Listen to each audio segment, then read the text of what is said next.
హల్లెలూయా, ఈ గుర్రం బిడ్డ నువ్వే రక్షించు ప్రభువా.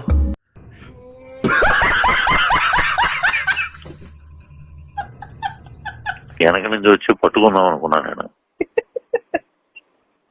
చెవు మనం ఎక్కడ వస్తావు అని చెప్పి భయం వేసి ఆగిపోయి కొన్నాను. అంటే నా కొడుకు కోసం, నా కూతురికి కూడా మళ్ళీ బ్రాండ్స్ ఏమి ఇంట్రెస్ట్ లేదు, మా ఆయనకి లేదు, వీడు ఒక్కడికే వచ్చింది. రోజా మంత్రి అయిన దగ్గర నుంచి కట్టిన చీర కట్టకుండా, పెట్టిన నగ పెట్టకుండా, కట్టిన చీర మళ్ళీ కట్టదు, దీని పనే బాగుంది. ఫస్ట్ ఆఫ్ ఆల్ ఇలాంటి ఒక రోజు వస్తుందని ఎవరు ఎక్స్పెక్ట్ చేయలేదు.